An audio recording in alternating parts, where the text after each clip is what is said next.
Приветствую всех зрителей телеканала Якутия-24. С вами Марфирина Алексеева в программе News on Air.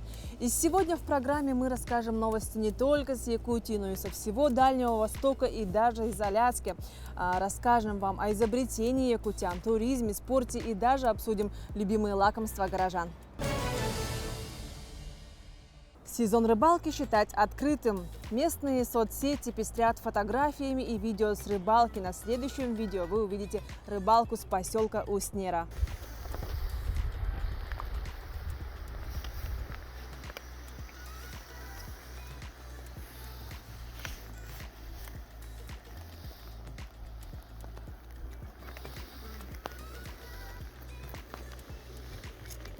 Такая рыбалка.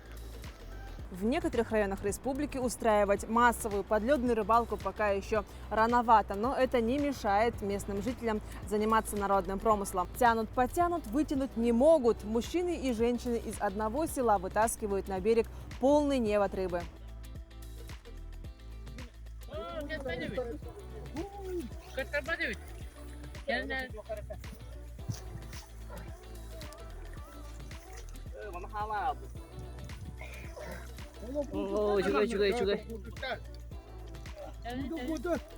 В Якутске установили владельца лошадей, которых отловили в самом центре города Якутска, прямо на проспекте Ленина, и этих лошадей отогнали в штрафстоянку. В пригороде Якутска была создана специальная площадка для временного содержания бродячих лошадей. Хозяева могут забрать оттуда животных после возмещения затрат на отгон до штрафстоянки и содержания. Предпринимателю, чей табун разгуливал по центру города, пришлось заплатить 145 тысяч рублей. Животных сняли на видео по проспекту Ленина, где недавно уложили новый асфальт. Дорога пока закрыта для движения транспорта. Белую медведицу с 3 маленькими медвежатами заметили в Якутии в ресурсном резервате Курдигина-Крестовая. По словам специалистов, это редкое явление. Обычно приплод медведицы составляет от 1 до максимум 2 медвежат. Так как в последнее время в наших выпусках стало очень много позитивных новостей о белых медведях с нашей Якутии, я не могла не показать вам следующее видео, на котором белый медведь показывает, как он мастерски проходит тонкий лед.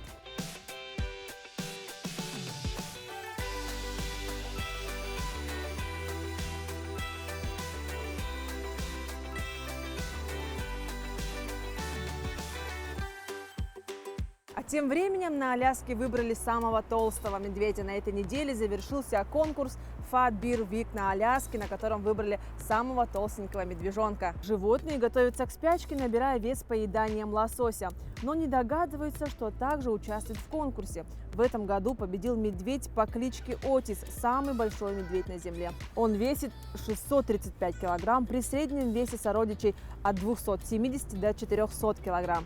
Необычное явление на Дальнем Востоке. Касатка с детенышами заплыла в Амур. Касатка с 2 детенышами зашла из Охотского моря в реку Амур и ходит от поселка Маго-Николаевского района до поселка Тыр-Уяльческого района Хабаровского края уже 4 дня.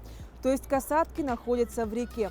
Это первый подобный случай, сообщили в Росприроднадзоре. Сервис для предпринимателей в сфере туризма запустили на портале Госуслуги. Услуга позволит владельцам новых туробъектов попасть в реестр объектов туристской индустрии. После этого они смогут оформить нулевую ставку НДС, которая действует 5 лет с момента ввода этих объектов в эксплуатацию, в том числе после реконструкции. Алмазу массой 97 карат присвоили имя эвенского писателя. Ювелирному алмазу массой 97,32 карата Алроса присвоено имя государственного и общественного деятеля республики Андрея Васильевича Кривошапкина. Писателем написано более 70 книг, среди них романы «Кочевье длиною в жизнью», «Снежные утесы», «Морской хребет», повести «Белая дорога» и «Охотник Тармита». Также в числе работ писателя есть этнографические повести «Мир Эвена» и «Священный олень». Андрей Кривошапкин – почетный гражданин и народный писатель Якутии, президент Ассоциации коренных малочисленных народов Севера Республики, вице-президент Ассоциации коренных малочисленных народов Севера, Сибири и Дальнего Востока. Кроме того, он является кандидатом социальных наук, членом Академии Северного форума. Крупный алмаз добыт на месторождении трубки «Удачная» в Якутии. Изобретательные якутяне создали морозостойкие пыльники. С этим проектом познакомился подробнее мой коллега Роман Макаров.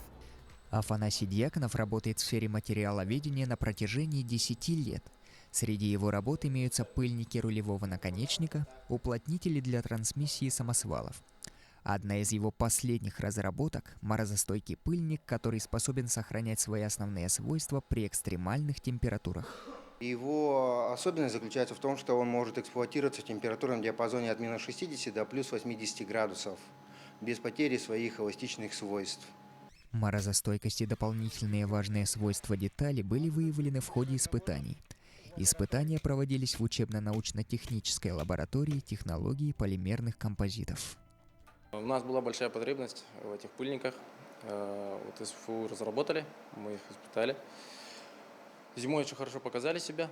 Мы их проверили не только на клиентах, которые согласились, но и на своих машинах. И они себя очень хорошо показали. Идея разработки пришла не случайно.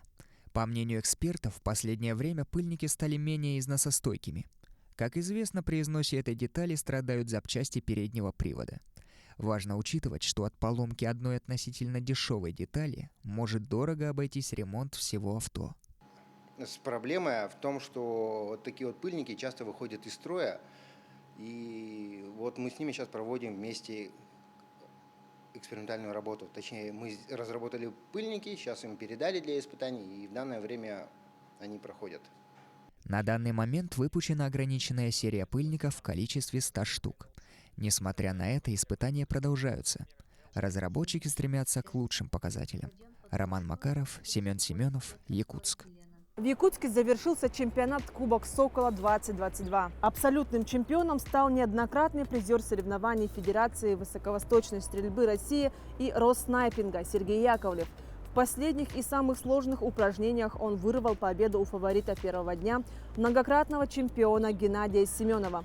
Впервые в истории снайпинга России в чемпионате приняли участие 3 якутские девушки, достойно показав хорошие результаты и стремление к победе. Что еще раз доказывает, что якутская снайперская школа сильна еще со времен Великой Отечественной войны.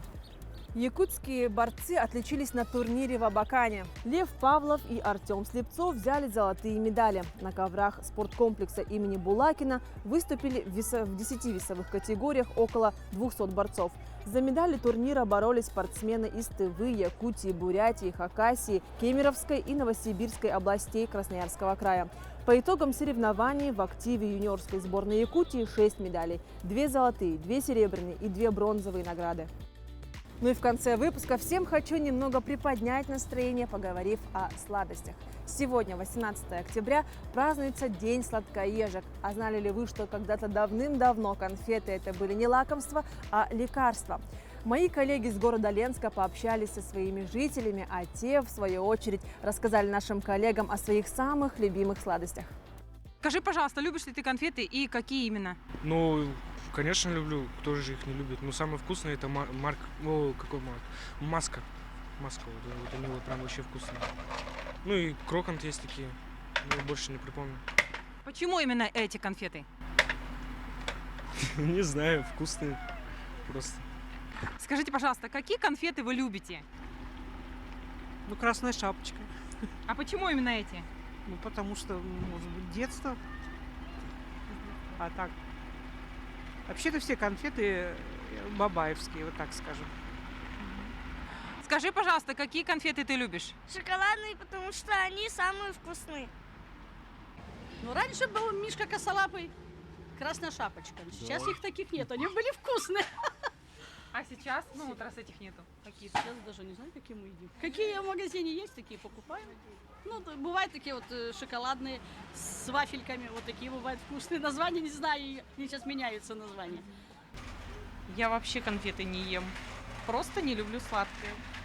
Скажите, пожалуйста, какие конфеты вы любите? Маска, наверное, шоколадная. А почему именно эти? Не знаю, вкус детства нравится. Я уже давно не ем конфет. Я люблю Рафаэлло. А почему именно эти? Ну, там орешек, потому что внутри. А вы? А у меня голова не варит, я сейчас бегом бежал. Ну, я, в принципе, сейчас конфеты не ем. Зубов нету. Простые, я не знаю. Простые какие? Обычные, шоколадные. Без разницы, особого нет.